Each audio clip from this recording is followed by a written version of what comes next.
Hey, sorry I'm a bit late, guys.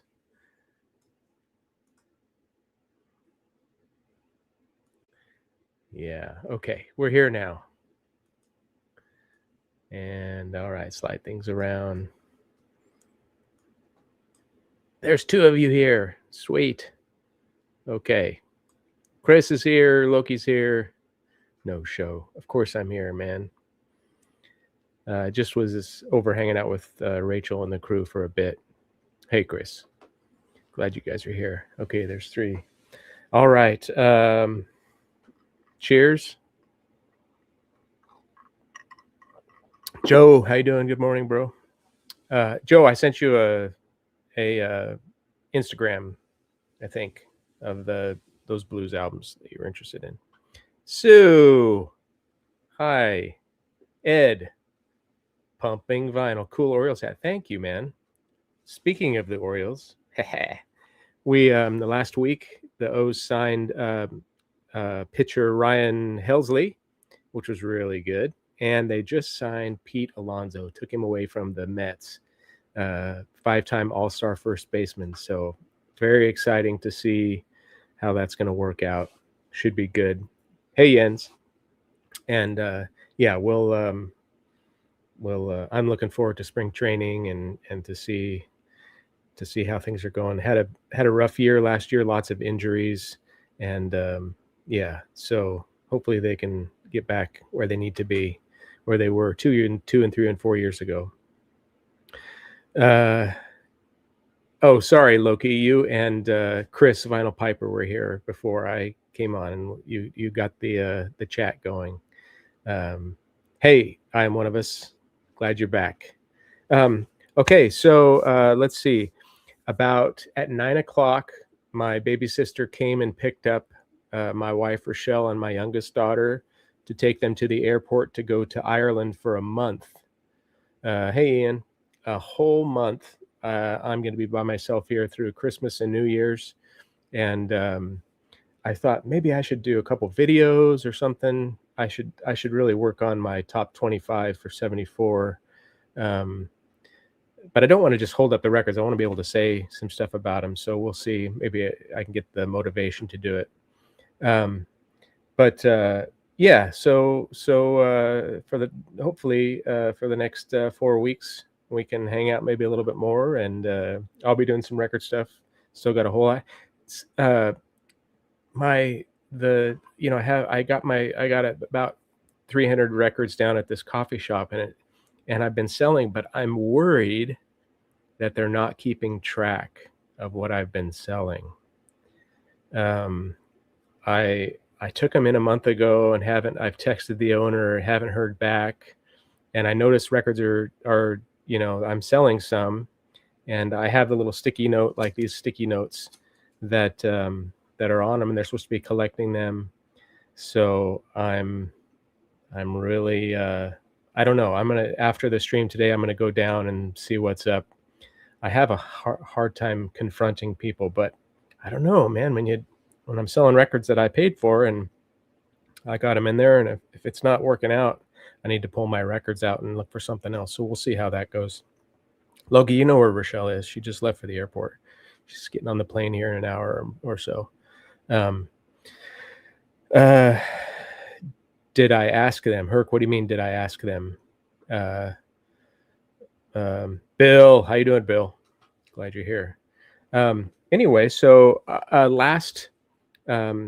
this is kind of a slow time sometimes for my company in trucking. So last Monday I had off, and then I think I have off tomorrow. I'm on call tomorrow.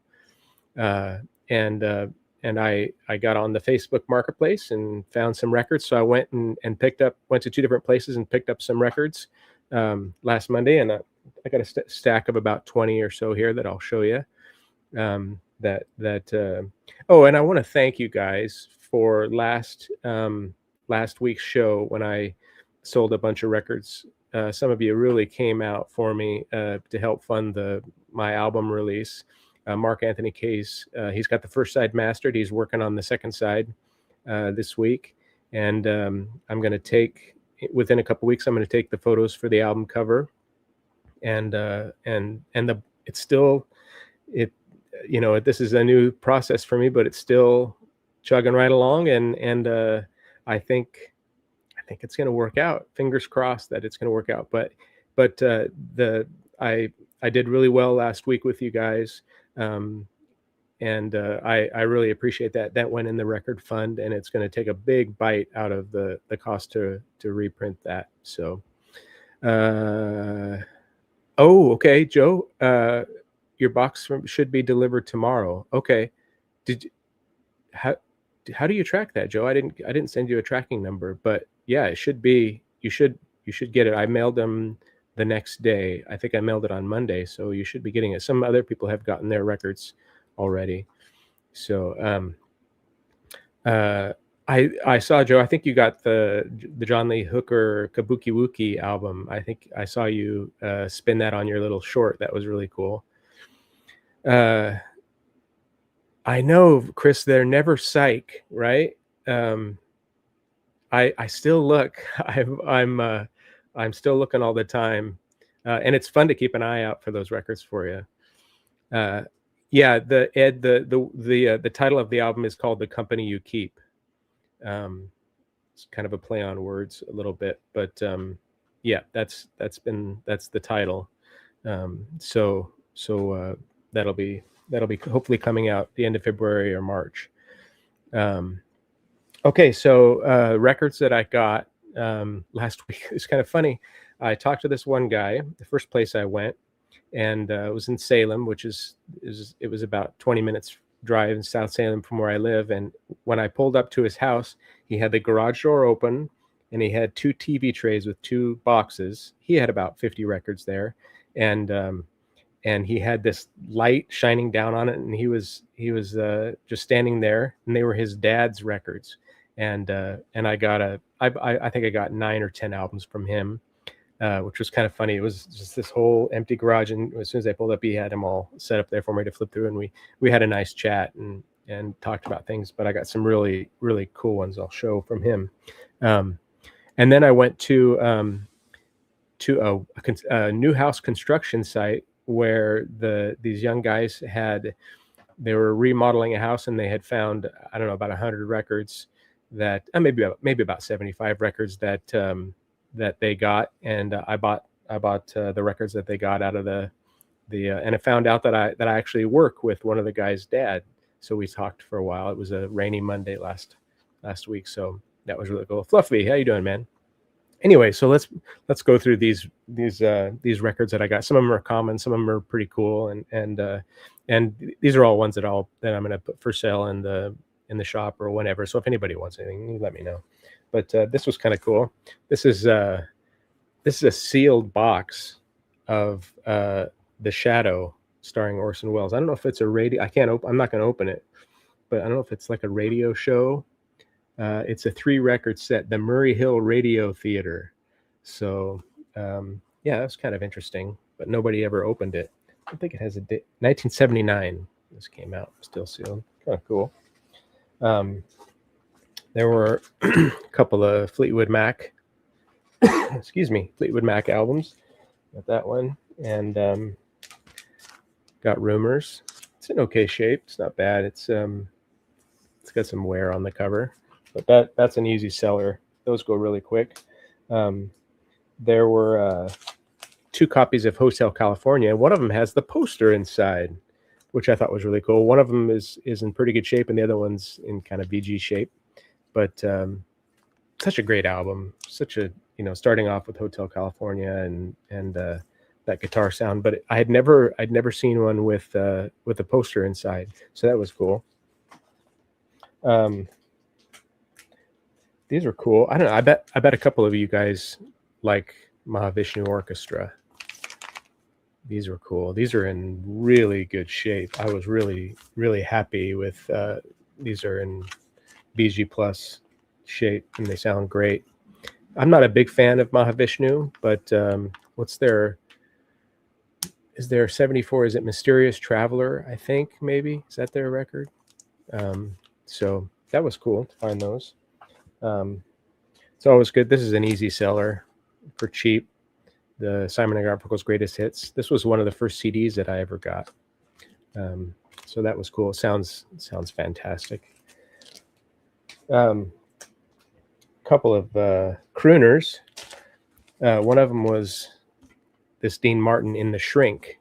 So I see these, I see the Dean Martin albums kind of regularly, and this is the Bicolor Steamboat label. But when you find them in The Shrink and the vinyl's in really good shape, I think what I have, like $7 for this. So it's a cheap album, but it's fun to find these in really good shape. I think I've mentioned that before. When you find old records from the 60s, 50s, 60s, and 70s that are in really good shape, even if they're, not high dollar records, they're fun to pick up. And I didn't pay much for them. And then this one was really cool. This is from, I think, 66, and this is still in The Shrink. It's got a hype sticker kind of torn off there, but it's still in The Shrink, and it's the Tricolor Reprise label. And this one just sounds so good. I mean, the vinyl's just in amazing shape. These are always really scratched up. But it's got, starts off with Strangers in the Night and Summer Wind, which are just, they're just classic songs. And that was really fun to pick that up, to find that. This was in it. This is not a cheap record, but this one's hammered. But I think this in good shape. This is like a $30 or $40 record, but this one's probably like a, I don't know, $7 record, just because it's not in very good shape. But it's pretty cool. It's got the booklet in it with all the pictures from The Godfather.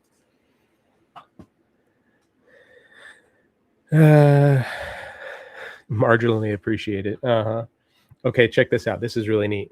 So this is an ET, and it's a box. And what was really wild about it was, so it has it's a Michael Jackson album. There's Michael and E.T. And it has the booklet, the E.T. booklet on the inside. But the thing that was really wild that was with it, that I don't think came with this, from the research I've done, and not a whole lot, it's got this E.T. picture disc. And I think this was sold separately from this. I don't know, but it's very cool. I haven't listened to it yet, but it's pretty neat. It's like I don't know, I think I'll sell it for $20 or something like that. So that was I've never come across the E.T. soundtrack before, this Michael Jackson. It says narrated by Michael Jackson, produced by Quincy Jones, and music by John Williams. So that was kind of cool. Thriller.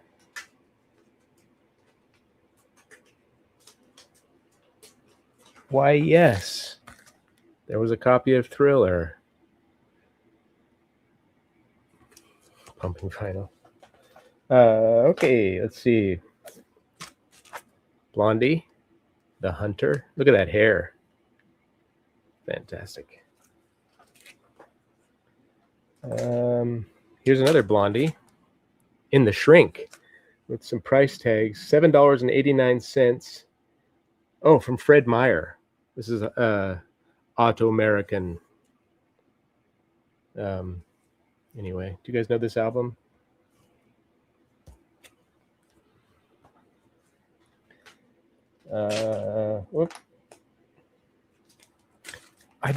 Here's a Twilight Zone, the movie soundtrack. I've been getting these sleeves, which I like, but this last batch, they've just been tearing out the sides. They're not expensive ones; they're pretty cheap, but I haven't had any that just tear out so easily, and that just irks me.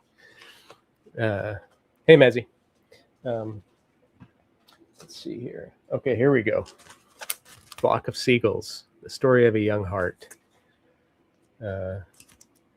My first Flock of Seagulls album. Here was a really good find in the group from the construction guys, and it was the Pink Floyd Delicate Sounds of Thunder. This was really good. Hey, Vinyl Vertigo. So I was happy to get that. That'll go to somebody who really loves Pink Floyd. Got another copy of Synchronicity with the translucent purple vinyl. This goes pretty quickly out of the shop. Let's see. Queen, News of the World. Okay. Now the first place I went, where I told you the guy in the garage had the record set up, I got the E.T. album from him. I think there was a cheap Richie Havens album that I got. And then I got a handful of Bob Dylan records that were his dad's. And the wild thing about these records were they were in such amazing shape. Whenever I come across these Bob Dylan records, they're generally pretty hammered.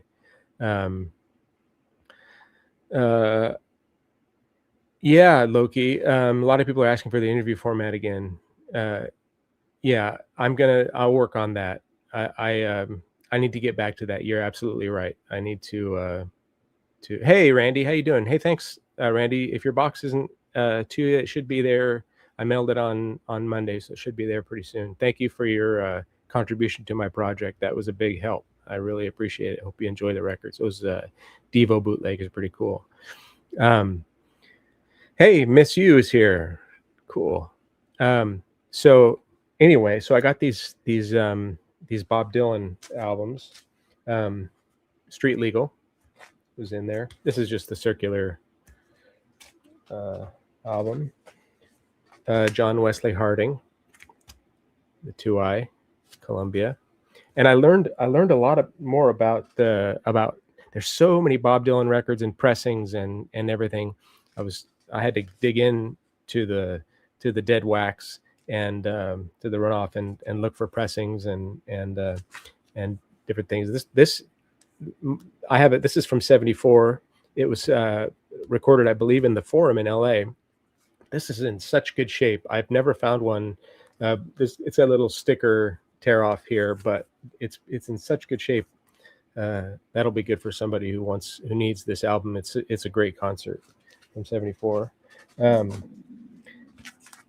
Desire was in there.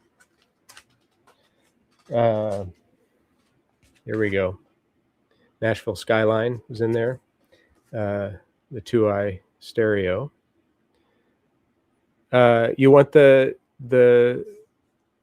flood, Before the Flood, Ian, or Desire? Put which one you want in there, Ian, and I'll mark it down for you. I think, was it Russell? Somebody wanted one of these next ones. Okay, so here's this is another side of Bob Dylan. This is a 2i stereo. But the one thing I found is that the early stereos have the black lettering here, whereas the later stereos have the white lettering. So that was kind of interesting to learn.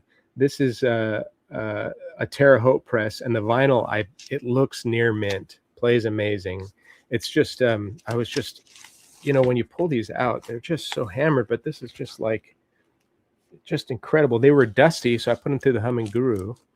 I listened to this and I wasn't impressed by this record at all. It almost sounds like he recorded it in his garage kind of a thing. But and I don't know a whole lot about this record, but this is like his third out. It's from '64, so this is like his third album, I think, something like that.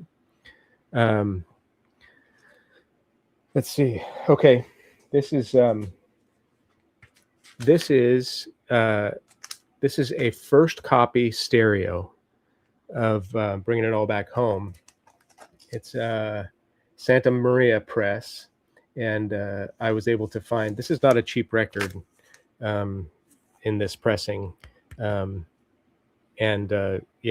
was really cool to find this in such great shape. But the one that was probably my best find, the last one I'll show, is this. This is it's a 2i mono of the Free Will and Bob Dylan, and I was able to figure out, this is a Santa Maria press, and this is a second press from '63. So it was the same year it came out, But from what I could tell, the first press has like a backwards S on it, and this just has SM in the dead wax. But this is just just a really incredible copy. I wouldn't say it's near mint, just because I think that's near mint is basically like opened but not played, if that's what like. But I could go, but it's VG plus, and it's just such a cool album to. I don't think Herc. I don't think I'm going to keep any of them. I have the Bob Dylan albums that I want, and so if there's some that this I have $75 on this. It looks like some of them are going for over $90. So, and I have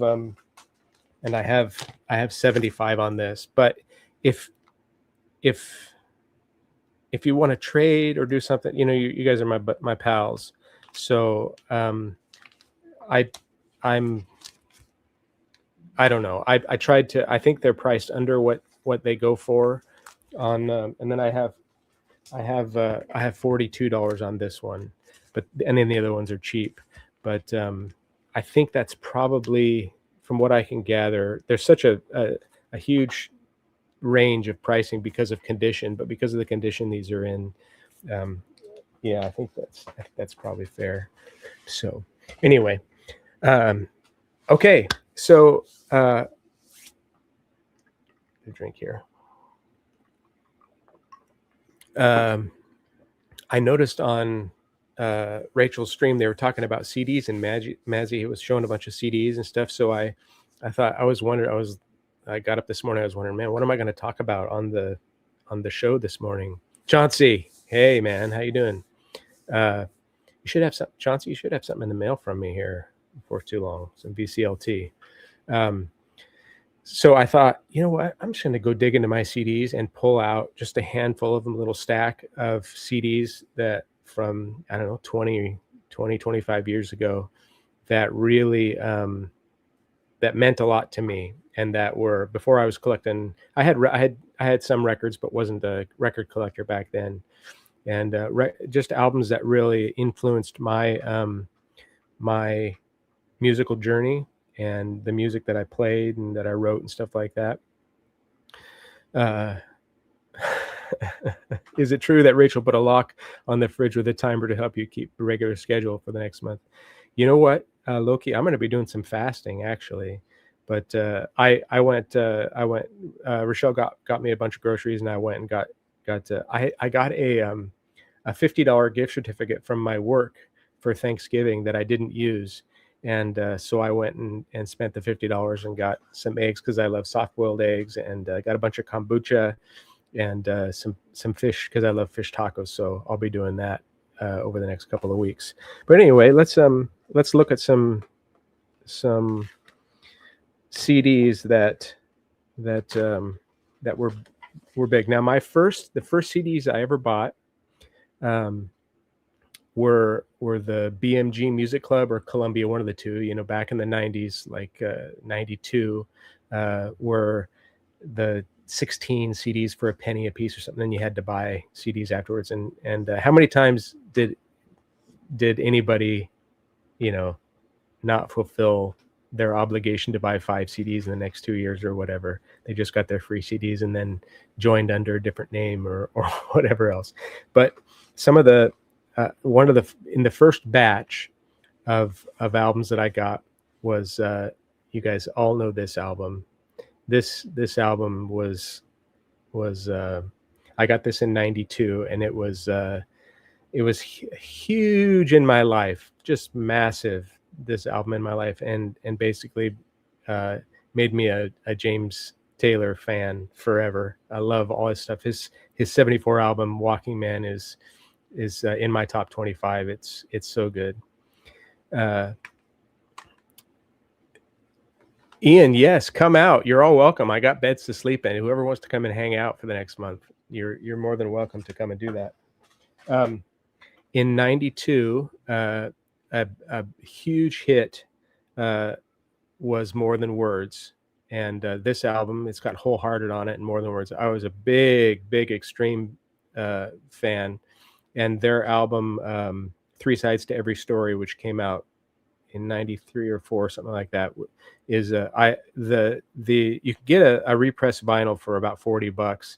The original is I don't know, about $150 or something like that. But this was a big album for me. Of course, I was a church kid. You guys know that, and I was into hard rock, and a big Christian band that kind of that made it into the secular sphere was King's X.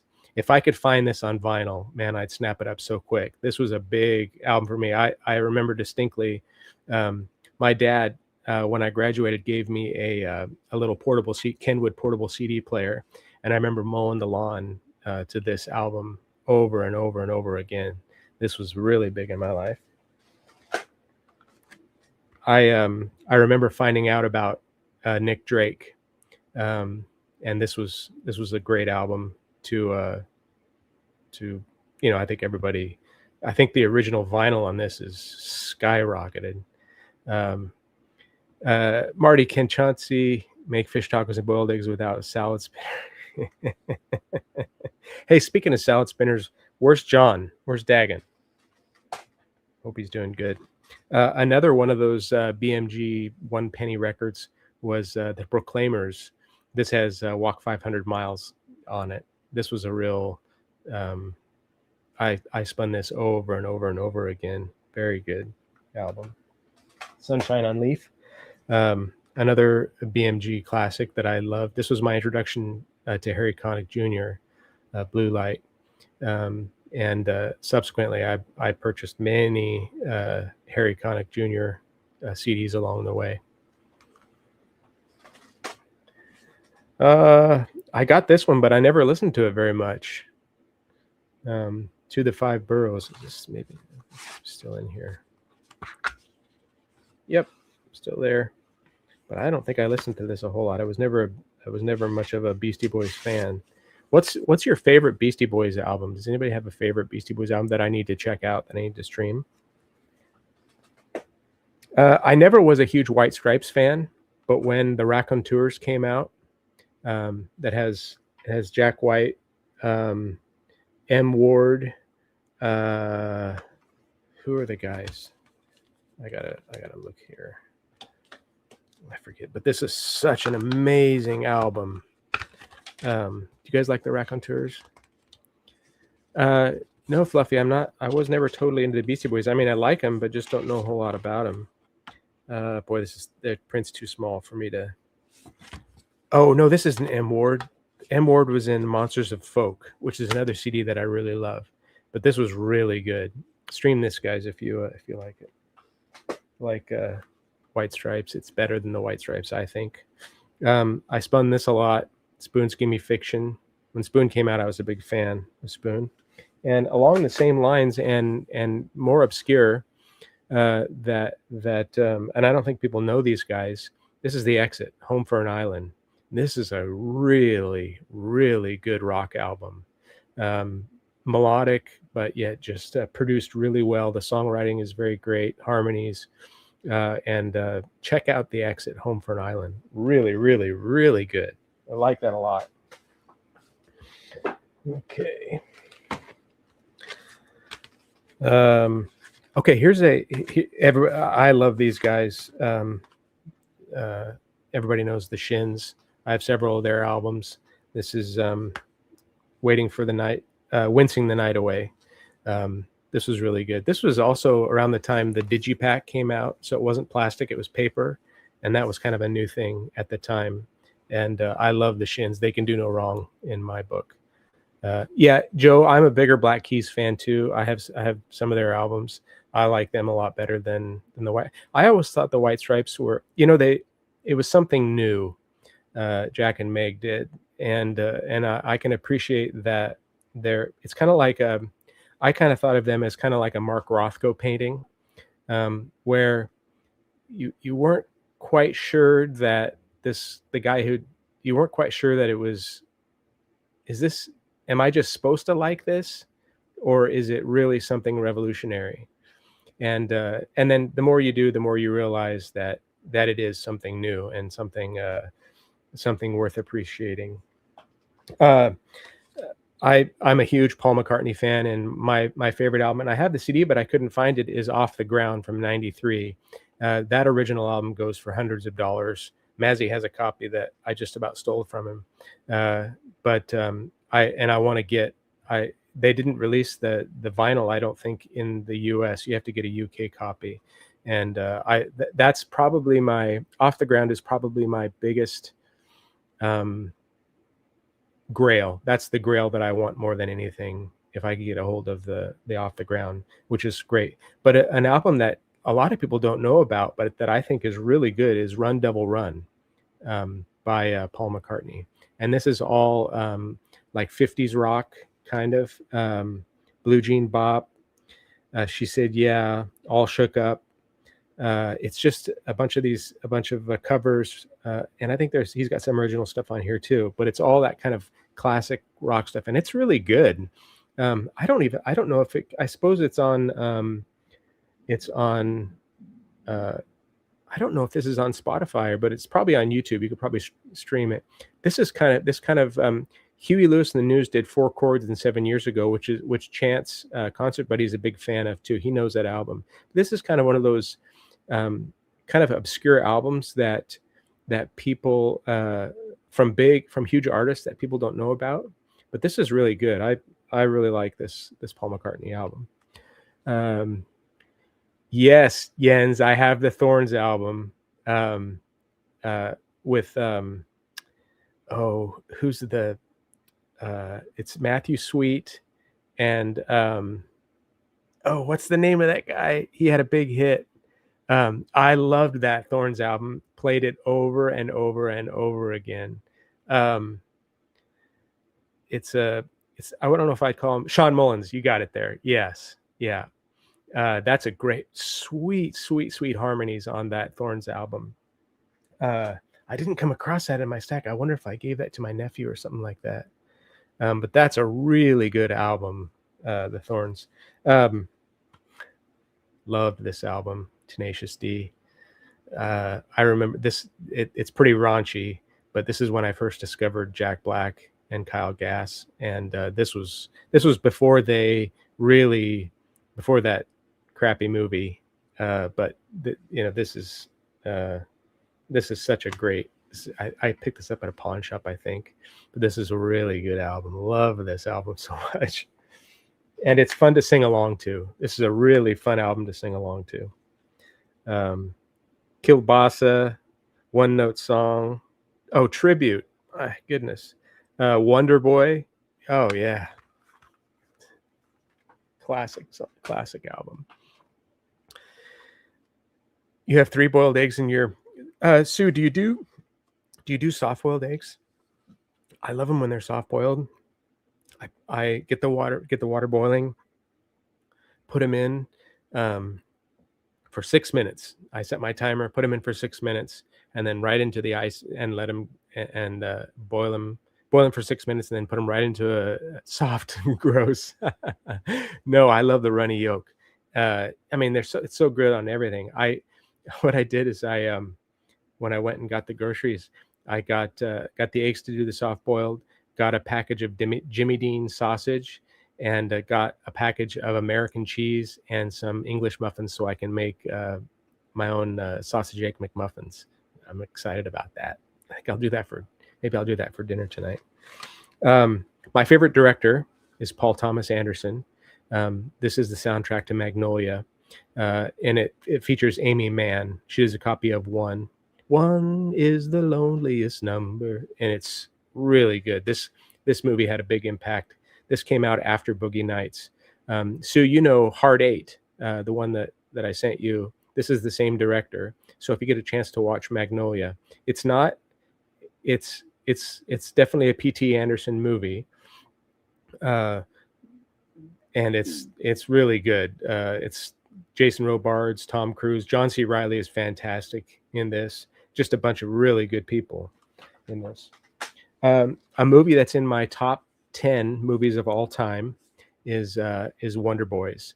with Michael Douglas, Frances McDormand, Katie Holmes, Robert Downey Jr., Tobey Maguire, Rip Torn is in this.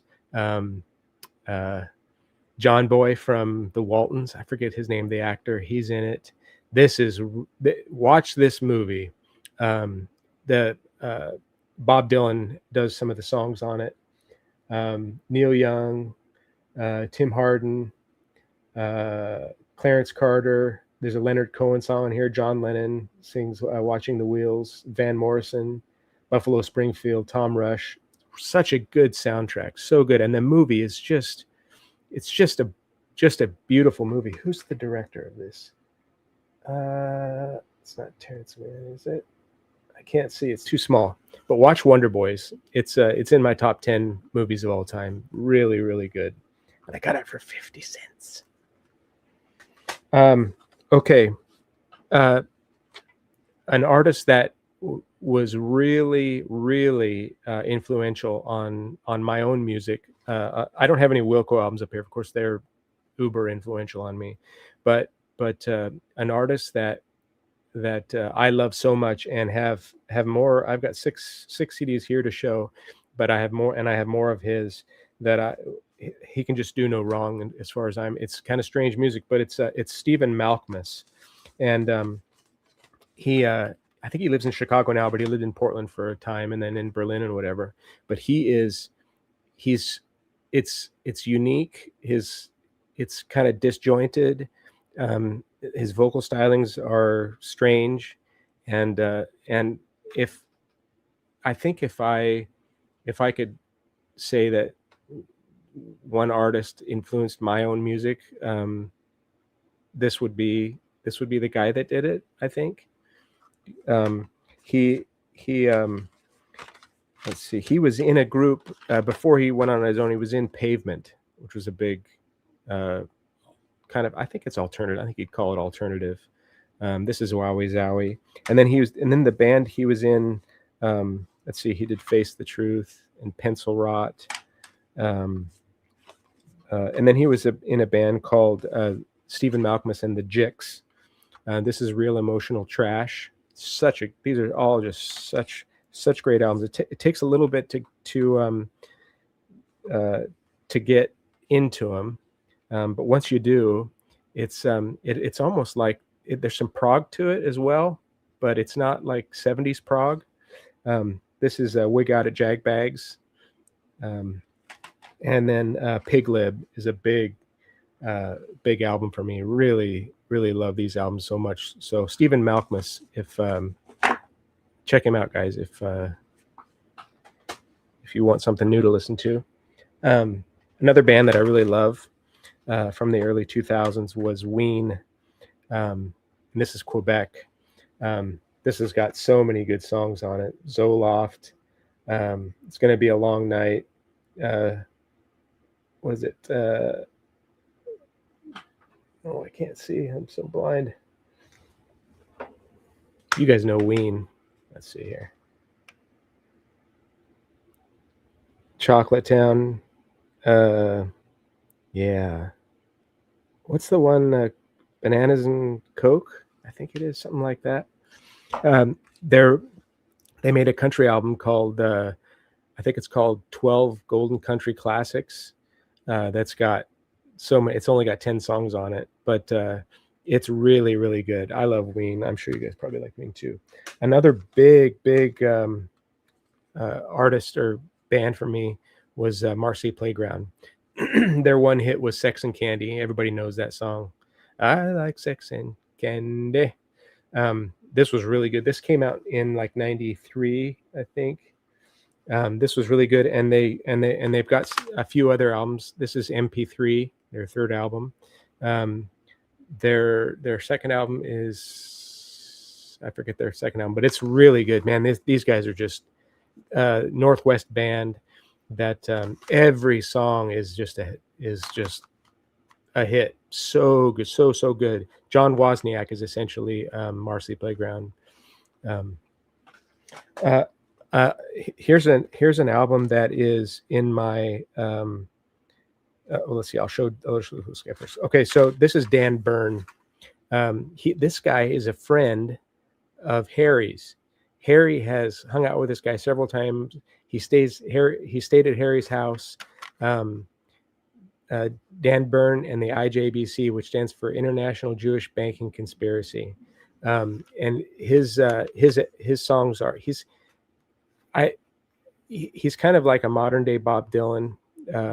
He's an artist and kind of a singer songwriter. Does stuff just him and the guitar. And Harry's a big fan of Dan's, and I absolutely love him. I heard him on.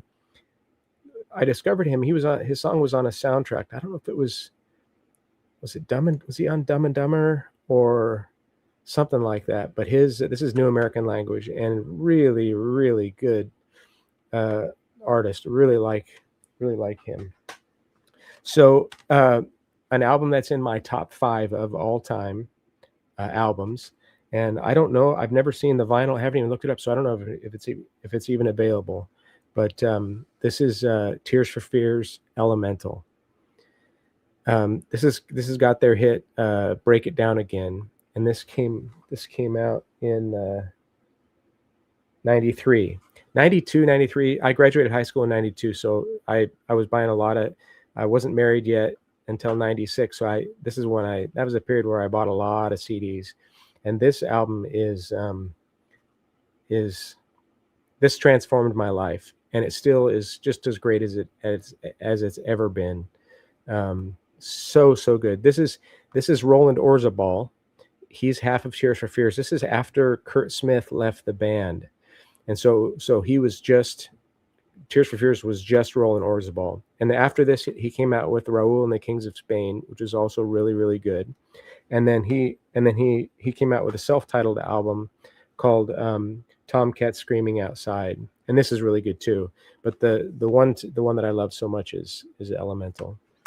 And then so those are the CDs I have. But at the time, or soon after that, I don't know, it was in mid 90s or late 90s, I was able to. These things came out. Look at that. This is I think it's second generation. The first generation has the buttons across the top. But this is I don't know how many hundreds of hours on this, listening to this guy, and it still works. I had it in the truck last week because I've got some music on this, but that I haven't. Look at that. It's so cool with the wheel. So neat. This is one of my treasures that I'll have always, and the catalog of music that I have on this is, and the cool thing is I have my own music on this, and I have some outtakes of my daughters when they were 3, 4, 5, 6 years old, of them singing songs that I have on this. So it's very precious to me. This still has a moving disc hard drive, so when you hit the play, you can hear it spin up inside. It's not like the solid state or whatever. So this is one of my few treasures that I will always have and bequeath to one of my daughters, hopefully many years from now. Anyway, so that's what I got, guys. Oh, hey, they're almost at 45 minutes. That's good. I took some time there. So let's I'm going to dump the link in, and whoever wants to come up, you're welcome to come up and chat. We can just hang out. I can answer some questions, or we can talk about anything you want. I'll try to follow the chat as much as I can. We'll try to get an hour out of this today. Oh, the tipping point. Yvonne, I have Everyone Loves a Happy Ending is a newer Tears for Fears, but I don't know this one. Okay, I'm going to write that down, Yvonne. And I'll listen to that this week in the truck. Pardon me. Yeah, Kurt Smith, they're back together. I actually, Rochelle and I saw they played an outside concert, a free concert in Portland many years ago. and it was when Kurt Smith, they just had reunited, and it was not good. Kurt Smith was off key for many of the songs. It was kind of sad, but they were promoting their reunion kind of, and being such a huge Tears for Fears fan, it was kind of cringy, a little cringy. But anyway. Oh, Dave's got the tipping point. Right on. I must buy that. Okay. Is it on vinyl, Yvonne? That would be cool. I'll stream it first, see if I like it. Pools filled with money.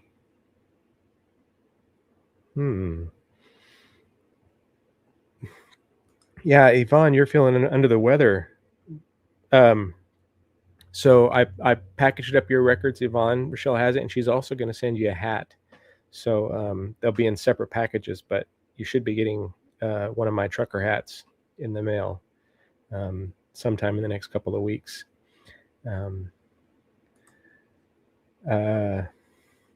Is Rachel sleeps now? Yes, on vinyl. It is on vinyl. Okay. Rachel's on her bike. She's doing her cardio right now. Anyway, let's see. What else could I tell you? It's a little chilly in the studio. I've got a little heater at my feet, and but my hands are getting a little cold. What am I going to do this afternoon? We've actually had a couple of sunny days here. Maybe I'll go start the motorcycle, start both of them up, and it's always good to start the bikes up and let them run for a little while in the winter, and get them, keep them running. Everybody Wants to Rule the World. What a great song. Is there anybody that doesn't like Tears for Fears? Something about them. I think they're so cool.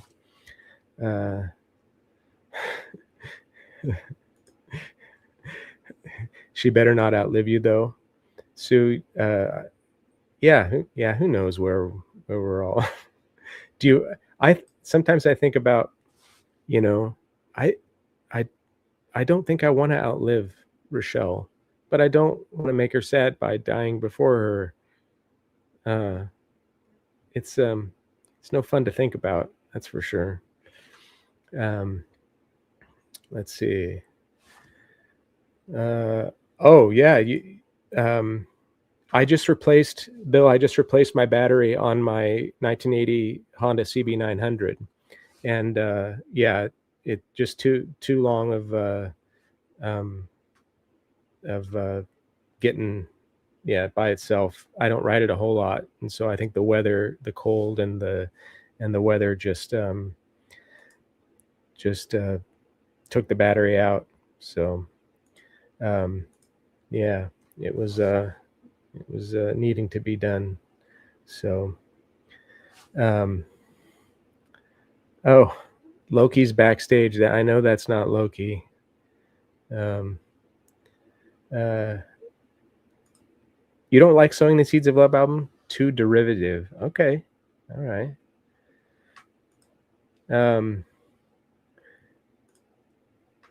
Songs for a Nervous Planet from 2024 is a good compilation with some years. Okay, here we go. Hey, Joe, how you doing, man? What's going on? Going good. How are you doing? I'm doing good. I'm about to get on Whatnot for my last show for the year. I'm not going to do any more for. Okay. I'll as soon as I'm done here, I'll swing over and check it out. Yeah. You gonna go ahead? No, go ahead. No, I just like I said, it's laid back. I don't have any kind of agenda. I just kind of like a virtual record store. I put everything in there. People come in, say they're interested in this, and I run it, or I just run random records. So it's very laid back. Right on. That's cool. Anything of note? I've got some pretty decent jazz that I found recently in there, and some hip hop. I heard you talking about some hip hop, like Beastie Boys and stuff. Yeah. I'm not a huge hip hop, guy, you know, have to have it on vinyl. I'll listen to it, but I don't Yeah. need it on vinyl. So Yeah. I have some pretty desirable titles on hip hop, and you know, so that's My pretty much it. Yeah. my neighbor here, he has he's a DJ Mhm. it's actually his mom lives next to me in this huge Victorian house, and she runs an Airbnb.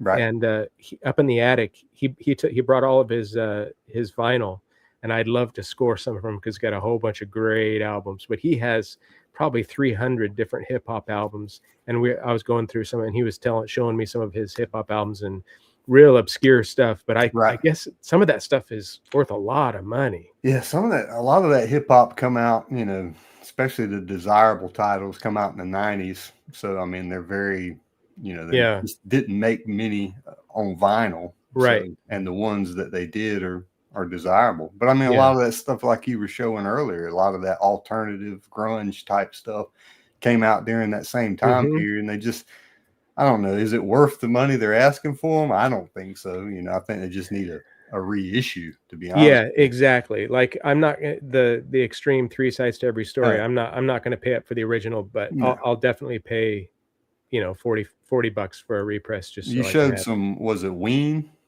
Yeah, I have Some of their stuff is expensive. it really is. Yeah, I've noticed some of that stuff. I love Ween. They're great, but I don't think, I mean, I'm happy to stream it or to spin the compact discs that I have. I Yeah, don't need to worry about the vinyl. I've seen the albums before, you know, people having them, but Yeah, I've never seen any in person, yeah. actual albums, Yeah, I don't come across them at the all. original copies. Yeah, in the record shops, I haven't seen Right. any Yeah, I've myself. never seen Yeah, it. yeah. So Rochelle left you, went off to Ireland. She is. She's going for a month to stay with my folks and my sister who lives in Belfast. My folks live in Downpatrick, about half an hour south of Belfast. And then my sister lives in Belfast. And they're going to take a trip to they're going to fly over to Scotland and Oh, that'd be go cool. to Edinburgh for like 5 Yeah. days with both my sisters and some friends.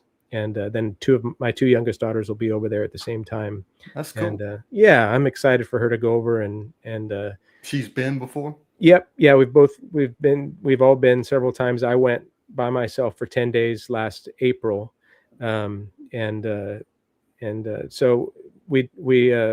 she had I can't get off work right now, but she had the chance, and the tickets were pretty affordable for plane trips to Europe. So we thought, yeah, she needs to go over, and she's a substitute teacher, so she can make her own schedule, which really works out for her to go over there and hang out and have a good time. So yeah. What does Rochelle do? Does she work outside the home? Substitute teacher. Oh, okay. Yeah. I didn't know if you were talking about your sister. Yeah.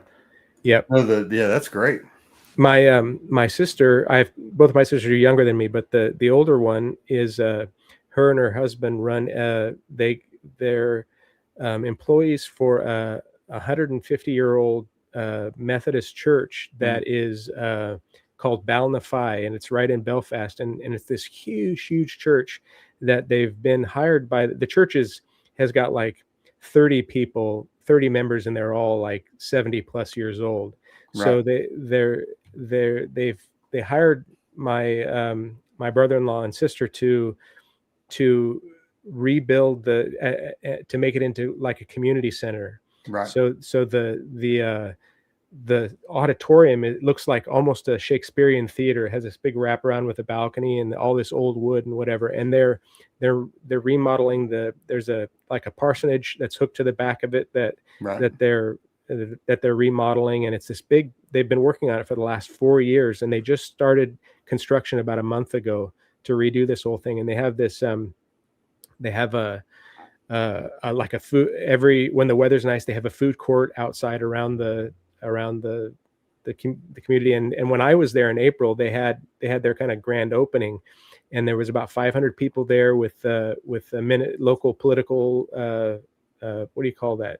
Are they ministers? They're like Congress people, except it's their parliamentary. Right. Yeah. So it's kind of this big deal. over there. So that's rolling for them right now, and it's become a big thing. So Ireland's kind of like England. I mean, you go over there and there's just so much old historical buildings yeah, and stuff. It's pretty neat. I've never been to either, never been to England or Ireland, but I just know that it is. so much historical stuff over there. It's what's really cool is that And this is pretty decent shape as well. oh yeah, As old as it is. They we build houses here to last 50 years Right. and then tear it down, but over there, a 100 or 200-year-old house isn't that old. And the wild thing is that they're in Northern Ireland, which is part of the UK, and there's the wild thing is that there's castles all over, but there's also like Druidic ruins and stuff like that from before that time. Like Right. that are like kind of a Stonehenge kind of a thing. Right. They have in between Belfast and Dublin is Newgrange, and it's a I don't know if you call it Druidic or prehistoric or whatever, but it's older than the pyramids. Right. And so there's all these places that you can go where there's standing stones and these carvings and stuff. And then of course they have the castles are all split up into different time periods too. So there's Roman ruins from like the 2nd, 3rd, and 4th and 5th century, and then when the Normans came in, the French came in and ruled for a while in the later part of the first millennia. There's all sorts of stuff from that, and then it's really wild. My folks live actually about 15 minutes away from Castle Ward, where they filmed a lot of the Game of Thrones. Oh, so your parents live over there? Yeah, they're there for half the year, and then they're here. They have a place just a mile south of me here. So because my sister, and they have 4 grandkids over there, and so they live in a town of about 10,000 people called Downpatrick. It's where St. Patrick is buried. Right. And it's just kind of a bedroom community of Belfast that they have a little cottage. Fluffy says he still wonders how those pyramids were made. Well, a lot of people think aliens made them. So right, there's all sorts of really cool stuff that's come out. Do you know who Graham Hancock is, Joe? I know the name. Yeah, he's been on Joe Rogan's podcast many times. Yeah. It's probably where I've heard it from. Yeah, he wrote a book called Fingerprints of the Gods, and then a few subsequent to that. And he had a show on, I think it was on Netflix, called Ancient Apocalypse or something like that. And he's a real proponent for the civilization and the Earth being a lot older than what we think. And he kind of talks about like right now we have Göbekli Tepe in Turkey that they're dating back to 13 or 14,000 years ago. Right. But there's I just read an article. The oldest remnants of our ancestors were found a few years back in Central Oregon. And it predates the Clovis culture, and so I think it's about 18,000 years. They found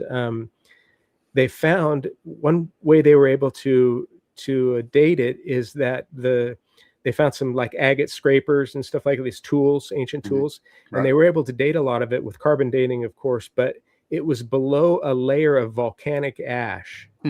So they know that it happened before. I think Mount St. Helens had a big eruption. Of course, we had the one in 1980 or 81 or whatever, but there was an even bigger one. I don't know if it was like 14,000 years ago or something like that. It was below that ash layer in the sill. So that was pretty cool. We have there's a place in Central Oregon called Fort Rock, and I don't know if it was 20 or 30, maybe more years ago, they found these sandals that were below the ash layer from when we have a national monument here in Oregon called Crater Lake. It's the deepest freshwater lake in North America. And it was called Mount Mazama when it was a volcano in the Cascade Range here, and it erupted 7,700 years ago. Right. And Central Oregon was really fertile. It's a high desert now, very dry, but it was very fertile back in the day with lots of wetlands and stuff like that. But they found Native American artifacts like sandals and stuff below that layer of ash from Mount Mazama. It's really fascinating. Right. Yeah. I just recently in the last, this year got into listening to Joe Rogan. I enjoy his podcast. I don't listen to all of them, but I enjoy, in between, listening to music at work. I don't know about you, but I'm always, I have the Beats earbuds or whatever, and it has the noise canceling. So I'm always, it's either music or a podcast, So. I have these noise canceling AirPods and I use them all day long. Well, I'm rolling around on the ground, so I worry about that. My sons have those AirPods, but I tried them and they kept falling out my ears. So I got the Beats, I don't Fit Pro, and it's got like this little wing thing that goes in your ears. Yeah. So I mean, I've never had them fall out, so I really like those. But these have the concept. These have the regular AirPods they fall out of my ears, but these have the rubber tips on them, the AirPod Pros or whatever. Yeah. So this is a must for me because the standard Apple, even the wired ones, I have a little adapter on them to keep them in my ears because my ears they just don't stay in my ears. Now, you used to own a restaurant. Is that what I understand? I had the first sushi restaurant in Silverton. Yeah. And it closed down when? No, we sold it a month before the pandemic hit. I got you. In 2020, and it was total fluke. Didn't know it was coming, but I was having I had carpal tunnel in my hands from working on the farms, and all the knife work was bothering me. And a friend of my sister's, who's a chef, was kind of going into semi-retirement, and I got to talking to him, and he bought me out. Oh, okay. And he still has his restaurant in the same space that I had mine, and is doing really well. And then I just a couple weeks after I sold out, I got on my motorcycle and I rode around the Northwest, went down the coast, and then rode around the Northwest for 2 years. I didn't work while there was a lockdown, so it worked out really great. Right. And then I got my CDL and started driving truck. But, it was a weird time for everybody, but I'm here in South Georgia, and I work on a golf course. I mean, it didn't affect us at all. I mean, people were coming out playing golf, and I work by myself in the shop. I'm the only person in the shop, so I mean, it didn't affect us. Now, it affected my area. I mean, we're it's a resort-driven town, a tourist-driven town with a lot of different resorts. So, I mean, it hit us pretty hard. But I couldn't imagine owning a restaurant business during COVID. Which the only thing that really saved them is being able to, still serve and people pick up stuff. Yeah, the guy that bought me out, he ended up getting some, I guess it would be COVID money or whatever. He got a grant, and then he shut down for about 8 months and remodeled the whole building. Oh, okay. Yeah. And so it's completely different. He put in a whole new kitchen and a whole new thing, and he's really made a go of it. He doesn't have the same menu that I had. He's classically trained. I mean, this is a guy that went to college for it and spent his life as the real deal. I don't call myself a chef, even though I made sushi and all that kind of stuff. This guy's the real deal, and he's still going really strong. So I'm really proud that he was able to be a success after the lockdown and revamp everything. So it was really good. Now, did Rochelle work in the restaurant? Yeah, in fact, the name of the restaurant was called Samurai Madame. Mm-hmm. Yeah, I was wondering. I was like, what? Your that was the PayPal. Yeah. Still the same. Yeah, I need to switch that. And up. The reason, and I'm interrupting you, but the reason why that it won't let you do the friends it's a business account. A business. Yeah, that's why I need to redo it, and I think I'm going to do. I was trying to change it. I appreciate that. Yeah. And it wouldn't let me, and I was like, "This must be a business account or something." The one thing I'm a little nervous about is if I think they actually send you like a 1099 or something like that. So I'm gonna have to report that. Make you up receipts of all these vinyl purchases and turn it in as inventory.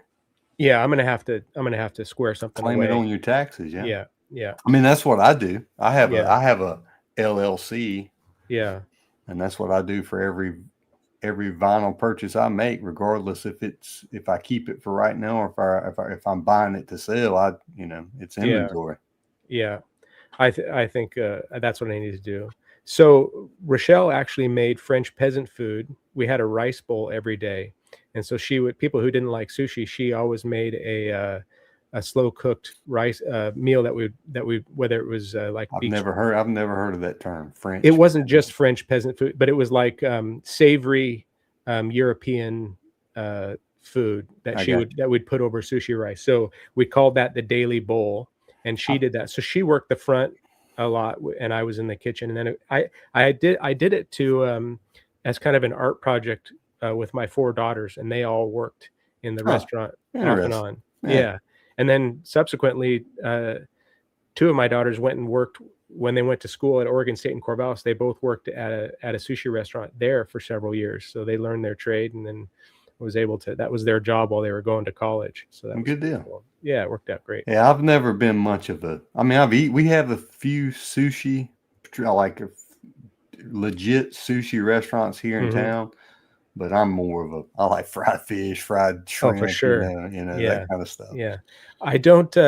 We'll go to sushi, and I make it maybe once a year. It's a lot of prep work. Yeah. To do it, just to get it right. So yeah, I can imagine. I mean, I see it in Publix, the grocery store here. People rave about how great their sushi is. It's expensive. It can be. Yeah, you know what poke is? Never. Poke is it's a Hawaiian raw fish kind of a salad. It's basically sushi over tossed, marinated in a ponzu sauce, which is like soy sauce with citrus. Right. And we did a lot of poke bowls in the shop too, which is great. But anyway, mostly we have barbecue and seafood here. So that's what we're. I want to.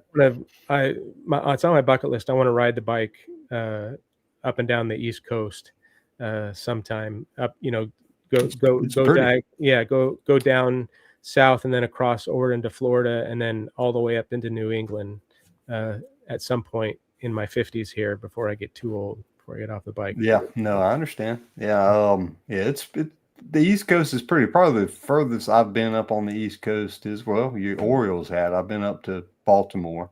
Right on. It's probably the furthest I've been on the East Coast. You ever been out west?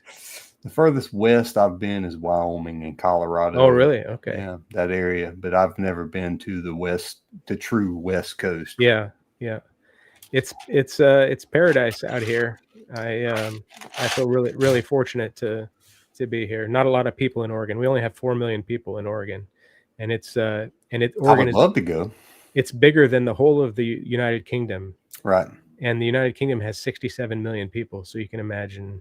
Yeah, we stayed in Yellowstone, camped in Yellowstone. When I graduated high school, I was part of a church group, and they had like a college. We had like a college trip of some kind. They called it. We went out there and camped at Yellowstone. Right on. So that's probably that's the furthest west that I've been. It's about a 10 or 11 hour drive east of where I'm at here to get to the west side of Yellowstone. Across to Idaho and then up into the Panhandle and over. Now, did you say Rochelle's going to stay through Christmas? Yeah, she's going to be there until the 14th of January. So I got a whole month here. Yeah. So you're going to have Christmas by yourself? By myself. I mean, I have some friends here, some motorcycle friends, and then they invited me over to their house and stuff. So I'll be hanging out with some friends and stuff like that. But hopefully I have lots of truck. We getting some special Weyerhaeuser contracts where we're supplying the helicopter fertilizer over the timber.